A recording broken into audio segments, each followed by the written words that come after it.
Bonsoir, je suis le cynique et je vous souhaite la bienvenue. Dans la dernière vidéo, nous avons vu que la morale était absolue, c'est-à-dire que dans l'absolu, il existe un jeu de règles bien défini qui détermine ce qui est mal et ce qui est bien. Et donc que ces concepts n'ont pas grand-chose à voir avec votre ressenti ou votre éducation, mais au contraire, c'est un appel à l'humanité à se lancer dans une quête vers la justice et la vérité ultime. Les esprits les plus cartésiens d'entre vous, et ce n'est pas nécessairement un compliment, se sont probablement demandé comment une chose aussi spirituelle puisse exister dans un monde physique. Et ce n'est pas une question si stupide que ça, mais il faudra abattre pas mal de préjugés pour pouvoir le comprendre. Donc, prenez un chocolat chaud, installez-vous au coin du feu, ce soir je vais vous conter l'histoire de la nature, de la morale. Quand on parle de morale absolue et de morale relative, on parle plus de catégories que de systèmes moraux à proprement parler. Et des systèmes moraux, il y en a des tonnes. La morale objective et la morale utilitariste en sont deux exemples. Mais ce qui distingue réellement tous ces codes moraux au-delà de leur fonctionnement, c'est l'origine qu'ils donnent à la morale. Par exemple, les évolutionnistes moraux utilisent la biologie et les neurosciences comme origine de la morale. Et c'est un bon point de départ pour trouver une manière de hiérarchiser les morales. Si je reprends mon exemple précédent, pour eux, plus on se rapproche d'une morale pure d'un point de vue biologique, plus on se rapproche de la vraie morale. Avec cette approche, on va pouvoir explorer trois catégories d'origines différentes. L'origine physique, l'origine humaine et une troisième qui sera la petite surprise de la fin.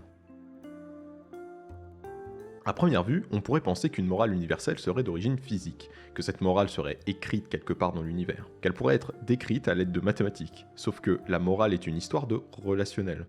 Quand on cherche à savoir si un acte est bon, on cherche surtout à comprendre comment les autres vont le percevoir, comment l'acte va les affecter, ou alors comment cela va nous affecter. Cela ne change pas grand-chose, on pourra avoir une loi physique qui régirait les relations interpersonnelles. Oui mais voilà, ça ne peut pas fonctionner car cela induirait que s'il n'y a pas d'individu, il n'y a pas de morale. Or le principe fondamental de la morale universelle, c'est qu'elle existe indépendamment de l'individu. J'ai rien compris. Non, ou alors c'est moi. Non, moi non plus, j'ai rien compris. Ok, je sens que ce n'est pas très clair, prenons le problème autrement. Est-ce qu'une planète est capable de faire le mal ou de faire le bien? Est-ce qu'un arbre peut faire le bien ou le mal?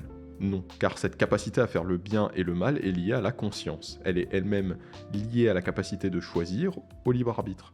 Ce qui nous amène au fait que la morale est par nature quelque chose de complètement différent de tout ce que nous connaissons. Elle est par nature spirituelle, dans le sens où elle émane de l'esprit. De la même manière que le libre arbitre ou l'amour dans son sens large. Ça y est, c'est de la bouillie tout ça. Ok, donc là je sens qu'on est en train d'en perdre certains, mais restez parce que c'est pas encore terminé et prenez quelques Doliprane, la suite va piquer un peu. Donc, si la morale est spirituelle plutôt que physique, cela signifie qu'elle proviendrait de l'esprit humain, puisqu'on est les seuls à pouvoir la conceptualiser. Mais si la morale provient d'un esprit humain, soit elle est relative, soit certains esprits sont tout simplement et légitimement au-dessus des autres. Ok, ça donne une petite ambiance défilé du Gobos sur les Champs-Élysées, j'admets que c'est pas très glamour. Là, on pourrait se dire qu'on a atteint la limite de notre réflexion. D'un côté, on a une contradiction, et de l'autre, une perspective d'un avenir, disons, plutôt orwellien. Mais poussons la réflexion plus loin, car en soi, même dans un scénario inégalitaire, il est très facile de montrer qu'il est impossible de hiérarchiser des hommes, car nous sommes tous faillibles, et ce, dans tous les domaines possibles et imaginables. Ce qui nous laisse le choix entre la contradiction et une troisième possibilité, la fameuse possibilité surprise, dont je vais vous en faire la description, et vous allez voir, c'est loin d'être très compliqué. Résumons. Nous avons une personne, unique en son genre, qui a toujours existé et qui existera toujours. Et qui, pour finir, est supérieure à l'homme. Cette personne, c'est la mer Noire. Non. c'est bien évidemment Dieu. À cela, on peut avoir deux types de réactions.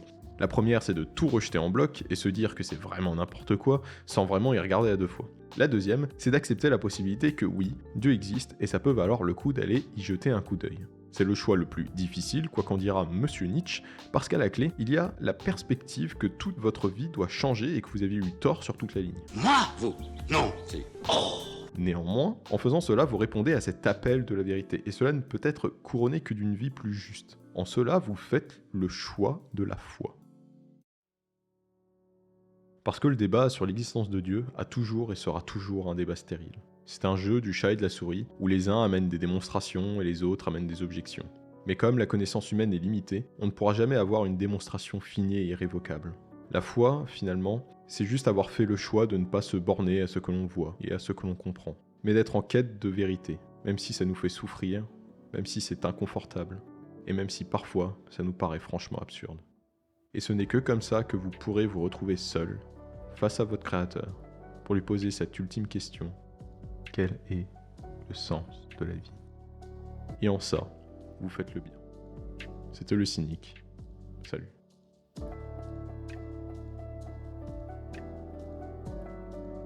Merci d'avoir écouté cette vidéo, j'espère que la fin ne vous a pas laissé sur votre faim. Je me suis laissé aller à l'écriture et je pense que ça se sent un peu. Dans tous les cas, si ça vous a plu, vous pouvez aimer la vidéo et vous abonner. Si vous avez des objections, des questions, des recommandations ou tout simplement des choses à dire, n'hésitez pas à laisser un commentaire, je les lirai avec grand plaisir et je ferai une dernière vidéo où j'y répondrai. Ça a été un véritable plaisir d'écrire et de tourner cette vidéo, je vous souhaite une excellente année 2025 avec un peu de retard. Over.